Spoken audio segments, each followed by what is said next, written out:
Bon dia, bona tarda o bona nit. Tornem a estar aquí un altre cop per les prèvies, després de la setmana passada, la de Mònaco, que espero que us hagués agradat. I aquesta setmana repetirem format, però canviarem, que tindrem el pilot oficial de la Moreneta, el Jesús amb nosaltres. I a part d'això...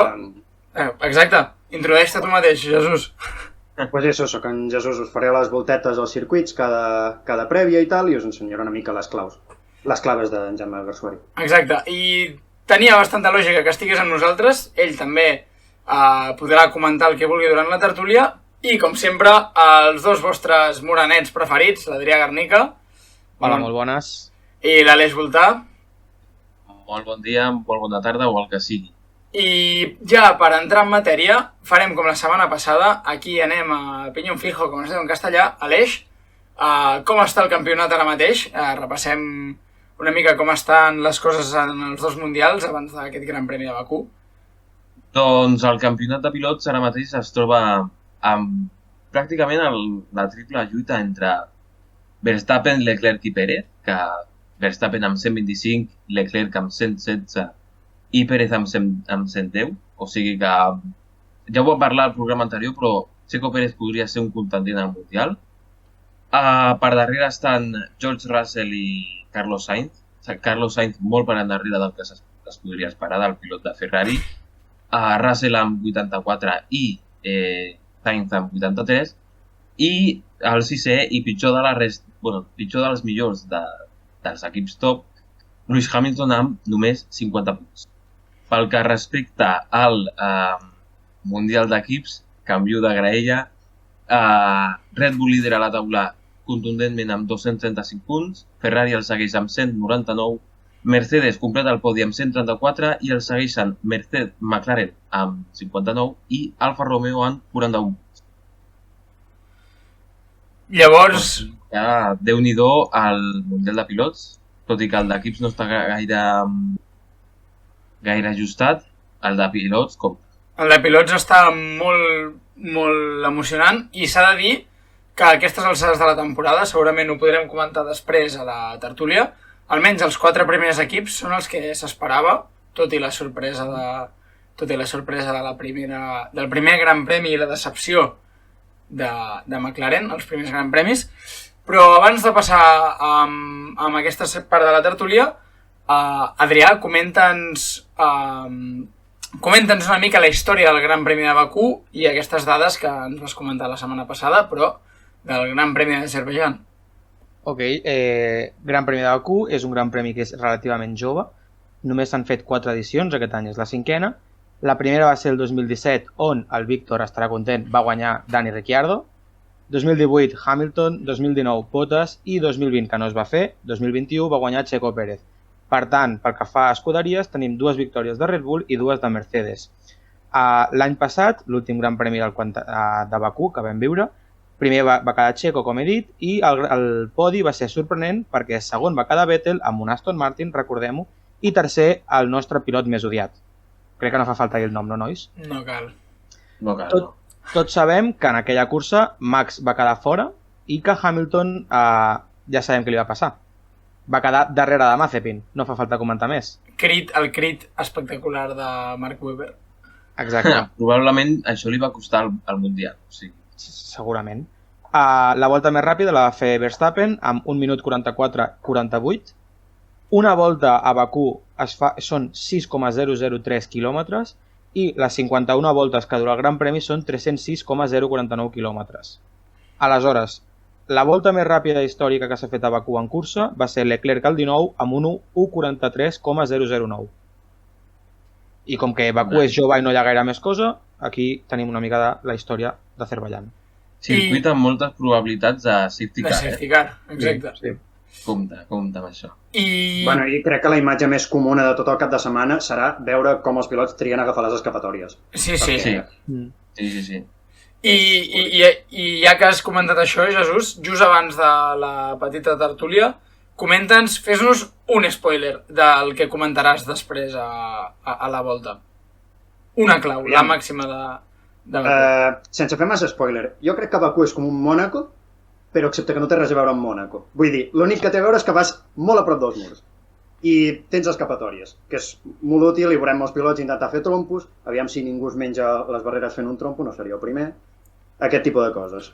O sigui, I sobretot, també crec que els equips han d'haver solucionat el porpoising ja. Com el Mercedes tingui el porpoising que tenia a Mònaco, a Bakú, la recta serà un infern. Ja us ho explicaré. totalment. Llavors, ara ja passem amb tertúlia i us preguntaré tots tres, i acabaré jo dient el meu, que feu la predicció del podi, els tres primers. Seguim l'ordre que hem fet així com d'aquestes miniseccions. Aleix, quin és el teu podi? Max Verstappen, Charles Leclerc i Checo Pérez. Adri? Jo em tiro triplazo, Checo, Lando, Max. I el Jesús? És difícil, aviam, tiraré una mica de cada banda. A la banda que més m'agrada posaré Carlos Sainz tercer, no sé, em cau ben Sainz, però jo em sap greu. O li passarà alguna cosa a Leclerc, o jo què sé, perquè Ferrari sempre falla, per tant serà Verstappen 1, Pérez 2. A més, els Red Bull en línia recta... Sí, sí. Són molt ràpids, sí. La meva aposta... Un positiu per Sainz, perdona, que no hi ha grava aquest circuit, O sigui que... Exacte. I, bueno, la meva aposta serà Verstappen, Checo, i atenció, perquè jo crec que Bakú seguirà amb la seva tradició d'un podi inesperat. Kevin Magnussen. Ojo. Uau. Kevin Magnussen. Ojo. ¿Sabes qué significa, no, el podi de Magnussen? Sé què significa. Tindrem a Norman López al pròxim programa. Jo firmo. I ja està. A partir d'això, sentiu-vos lliures per comentar una mica si teniu ganes de la cursa. Això, si veieu que la meva aposta és factible, el tema de que hi hagi algun pilot al podi, algun pilot al podi inesperat, què us espereu? Cursa boja, divertida? Jo vull dir que primer de tot... Exacte, sí, les dues. I vull fer una predicció. Una predicció. Provoca al mínim un safety car, una bandera vermella. Qui? En Latifi. Latifi. Bo, sisplau. Per favor. Sisplau. I si no és Latifi, que sigui Stroll. Sí. Un dels dos. I a quina zona ho veieu? O sigui, veieu a Latifi fent un aim stúpid? Aquella zona... Em sembla que aquest any han reformat aquella curva, no? Aquest any em sembla que han tret els una mica pianos. més ampla, però... Sí, he llegit per ahí que és això. Exacte, algun lloc trobarà. Sí. Hi ha molts murs per... Encara que sigui a la recta. Jo crec que si passa serà algú tipus... Crec que va ser Grosjean, que tenia els pneumàtics freds en un safety car, el I think Ericsson hit us. Serà algú així.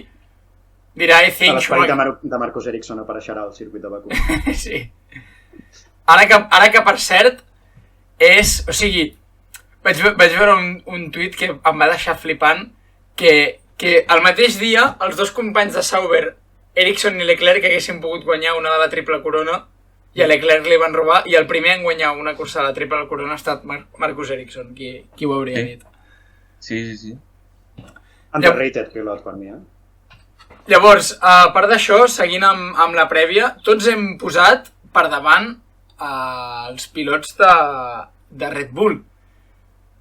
Creieu que la diferència serà abismal o que podem tenir una lluita si Leclerc li surt un bon cap de setmana? Jo és que crec que Leclerc i Sainz no acaben la cursa. Cap dels dos? Cap dels dos. Es marquen un Ricciardo Verstappen. És que no, o sigui, entre ells no es tocaran perquè Leclerc està en juny de Sainz, però Leclerc sabem que és gilipolles i que en algun moment se li anirà alçant al cel, i Sainz no té escapatòries així que si no siguin de grava, saps? Aleshores a la mínima se la fotrà i adeu.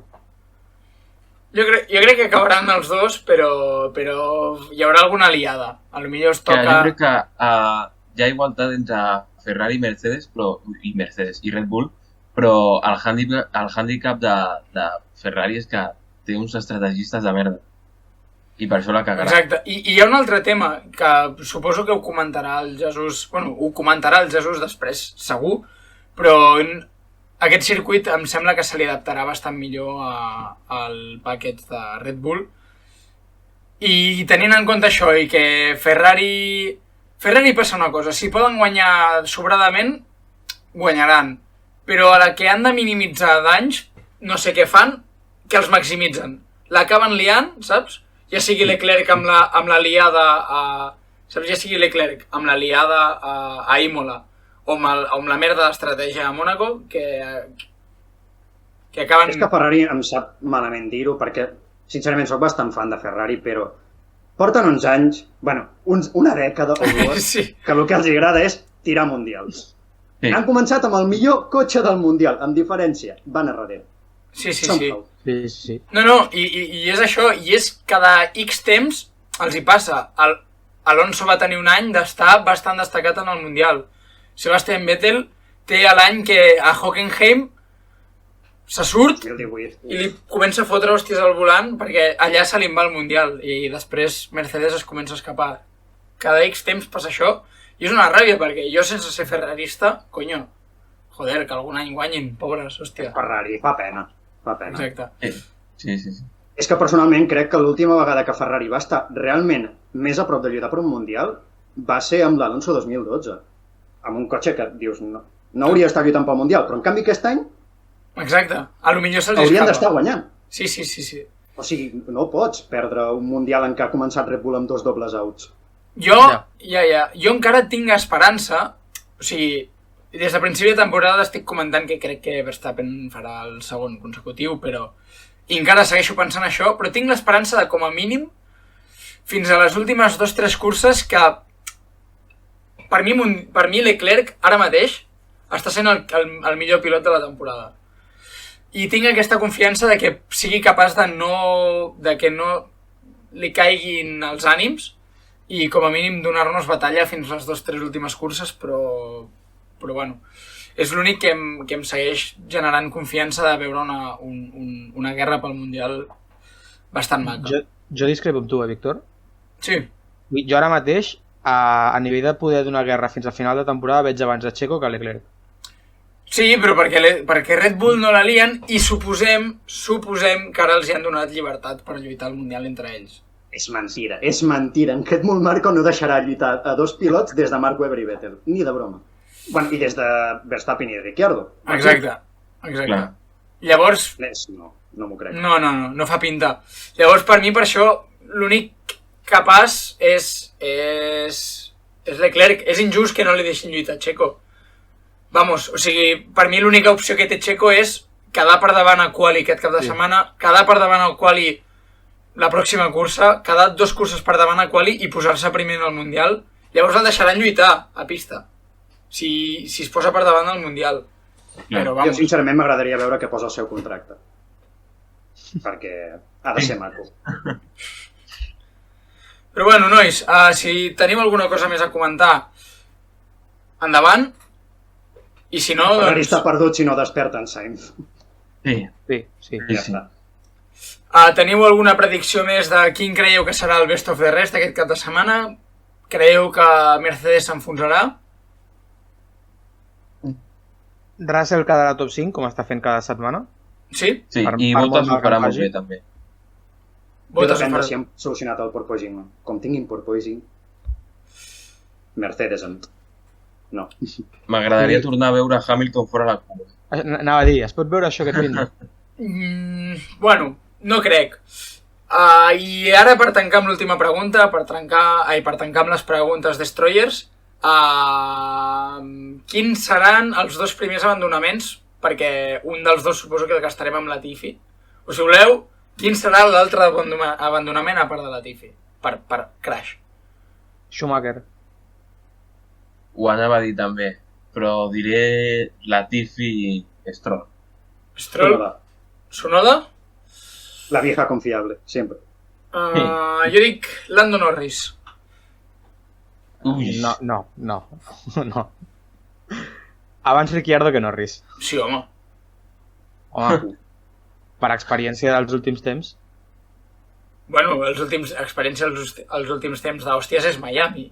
Vull dir... Bueno, doncs en Ricciardo, si no és una hòstia, algú serà. Sí. Clar, Vull dir, els punts no arriben. Alonso i Ricciardo són els pilots amb més mala sort de la parrilla, en diferència. Facts. Crec jo. Sí. Doncs amb aquest statement del Jesús us deixem amb la seva secció. Ens veurem la setmana vinent, perquè ara toca un doubleheader, si no m'equivoco. Estic una mica empanat, però crec que la pròxima cursa és Canadà, oi? Sí. Llavors, la setmana que ve ens tornarem a veure amb una altra d'aquestes prèvies, al circuit de el Gilles Villeneuve, que per cert és un dels meus preferits. No sé, Jesús, si tu t'agrada conduir-lo.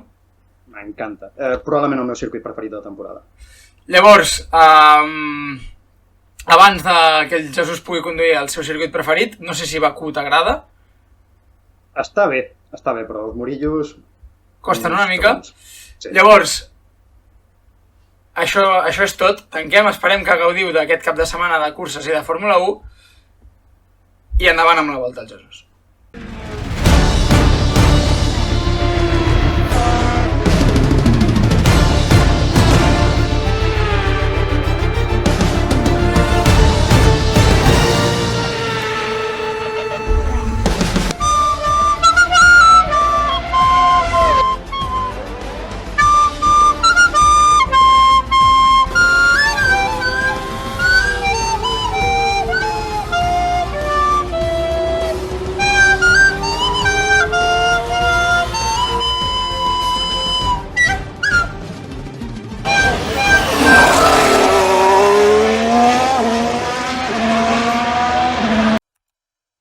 D'acord, doncs ara que ja tinc tota la vostra atenció, us donaré una mica les 3 claus seguint els passos del gran Jaume Garsuari, com ja és tradició aquí, del circuit de Bakú. Bàsicament, com ja us he adelantat, la primera seria acostar-se als murs tot el que es pugui. Potser no és tan bèstia com a Mònaco, però és molt important. Segona, si veus que t'has d'acostar massa als murs, fes servir les escapatòries. Segurament veurem accidents als lliures per algú que entri passat de frenada i decideixin anar a l'escapatòria. Les escapatòries, com ja he comentat també, veurem que són el pa de cada dia aquí. I, aviam, és molt més fàcil adelantar. Per tant, la tercera clau seria frenada. Ara us comentaré més o menys els punts d'adelantament. Però, bueno, més o menys això. Comencem amb la volta. D'acord, doncs ens trobem una de les rectes més llargues de tot el Mundial. És bastant ràpida, tot i que podria ser més ràpida, però com que els cotxes han d'anar una mica més carregats degut a que la resta del circuit, especialment la zona del Castell, és bastant més lenta, es necessita carregar una mica. Important, veieu que aquest cotxe té porpoising. Idealment, els equips l'haurien d'haver eliminat ja pràcticament aquí. Si Mercedes arriba aquí amb porpoising, es pot trobar amb problemes.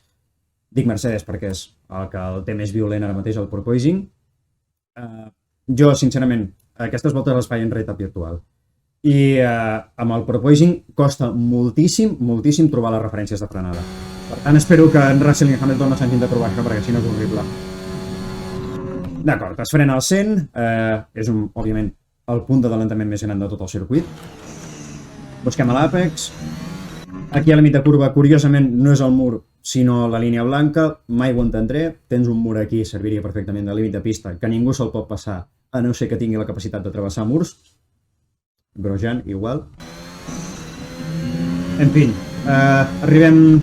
Aquesta frenada és 75, arribem a la segona zona de DRS, que serà aquesta recta. Superimportant la sortida perquè és l'altre punt d'adelantament. Bueno, és un d'aquells circuits que te'n pots inventar més, però és difícil. No és Mònaco. Aquí frenem sobre el 80, si som una mica valents. En recta segurament es frenarà... Ai, en recta. En carrera segurament es frenarà sobre el 100. Aquí ja comencem a buscar murs. M'he deixat una mica a l'interior, una mica sobre viratge. La curva una mica més tancada a 90 graus, una altra vegada buscant els murs. Curva bastant interessant. L'anglicisme seria que és un late apex. Bàsicament, a l'àpex l'has d'agafar tard per poder encarar la següent curva, que et permet agafar bé aquesta recta. Aquí els pilots s'enganxen una barbaritat al mur de l'esquerra, no és normal. I ara arribem a la secció lenta. Es frena sobre 75 perquè tampoc portem molta velocitat. Busquem els murs aquí perquè és bastant estret, això ja és a prop de Mònaco. Això és encara més estret que Mònaco, aquesta curva és una barbaritat. Com ja coneixerem tots, I am stupid. Aquesta és la zona que es necessita càrrega. Aquí veieu que també aquesta curva fa com una mica de canvi de rasant. Per tant, aquí és molt fàcil que els rodes de davant perdin grip i te'n vagis de morro. I tampoc pots agafar molta velocitat perquè has d'estar preparat per aquesta que ve ara, que és la que et dona tota la velocitat per la secció següent, que hi ha curves pràcticament una recta. Vull dir, tot això és a fondo, de fet podria dir que és a fondo si obríssim DRS fins i tot. Arribem a probablement la frenada més complicada de tot el circuit. Es frena sobre 100 o 80, depèn de lo valent que siguis. Important, si veus que no l'has de fer, a l'escapatòria aquesta a la dreta, si us plau, perquè si no aquí, o sigui, cau. T'acostes moltíssim al mur, perquè és una frenada que es frena super tard. I ara arribem ja a l'última curva. Important fer-la superbé per preparar la recta, tot i així, és una recta tan llarga que els efectes de la recta es noten sobretot al principi. Vull dir, si has sortit malament, la primera meitat ho notaràs molt, però degut a la naturalesa del drag i que quan més augmenta la velocitat, més és exponencial, no es perdrà tant a la primera meitat de la recta com a la segona. No sé si m'explica. Veieu? O sigui, si mirem ara el compte quilòmetres del cotxe, 260, 270, i veureu que un cop agafes 290 estàs en un mur. Ara obrirà el DRS, pujarà una mica més, però és això, és com tocar un mur de velocitat, no pots passar d'allà gairebé. Em sembla que al final de la recta s'agafen 325 i és això, s'accelera molt menys. Però bueno, això seria una mica la volta al circuit. Us deixo una mica amb la volta exterior i si voleu us comento 4 cosetes. D'acord, doncs res, abans d'acabar, comentar-vos una mica que aquest circuit hi haurà molts avançaments, seguríssim, es veu venir, hi ha una recta aquí llarga com un dia sense pa, a la que ja hi havia adelantaments abans, i a més, aquest any amb els cotxes del 2022 jo crec que la sorpresa estarà just aquí. Aquí hi ha un punt de detecció per la segona zona de DRS, i això pot ocasionar contraatacs a aquesta zona de DRS i adelantaments a la curva 3.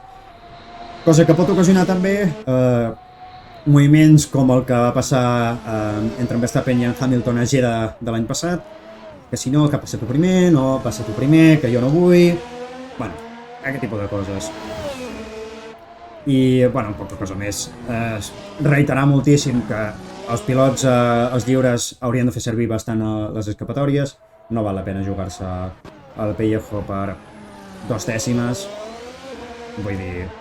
Això a la quali potser tindria sentit, però en lliures jo crec que veurem molta gent fer ús del burnout per girar el cotxe a les escapatòries.